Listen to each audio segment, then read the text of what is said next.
മുഖ്യമന്ത്രിക്കും മന്ത്രി മുഹമ്മദ് റിയാസിനുമെതിരായി ജില്ലാ നേതാവ് രംഗത്ത് വന്നതിന് പിന്നാലെ CPMന്റെ തിരുവനന്തപുരം ജില്ലാ കമ്മിറ്റിയിൽ തർക്കം മുറുകുകയാണ്. മുഖ്യമന്ത്രിക്ക് തലസ്ഥാനത്തെ ഒരു മുതലാളിയുമായി ബന്ധമുണ്ടെന്ന് ആരോപണം നടത്തിയ ആൾക്ക് മുതലാളി ആരെന്ന് പറയാൻ ബാധ്യതയുണ്ടെന്ന് കാണിച്ച് സ്വരാജ് രംഗത്ത് വന്നതോടെ വൻ വിവാദമായിരിക്കുകയാണ്.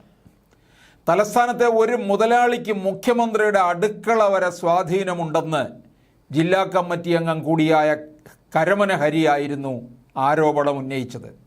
ആരോപണത്തിൽ അദ്ദേഹത്തോട് ജില്ലാ കമ്മിറ്റി വിശദീകരണം ആവശ്യപ്പെട്ടെങ്കിലും മറുപടി നൽകിയിട്ടില്ല.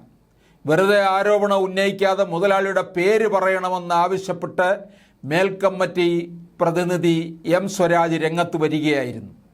കഴിഞ്ഞ ദിവസങ്ങളിലായി നടന്ന തിരുവനന്തപുരം ജില്ലാ കമ്മിറ്റിയിലാണ് സർക്കാരിനും CPM നേതാക്കൾക്കെതിരെ വ്യാപക വിമർശനമുണ്ടായത്. സ്പീക്കർ ഷംസീറിനെതിരെയോ ആരോപണം ഉയർന്നിട്ടുണ്ട്.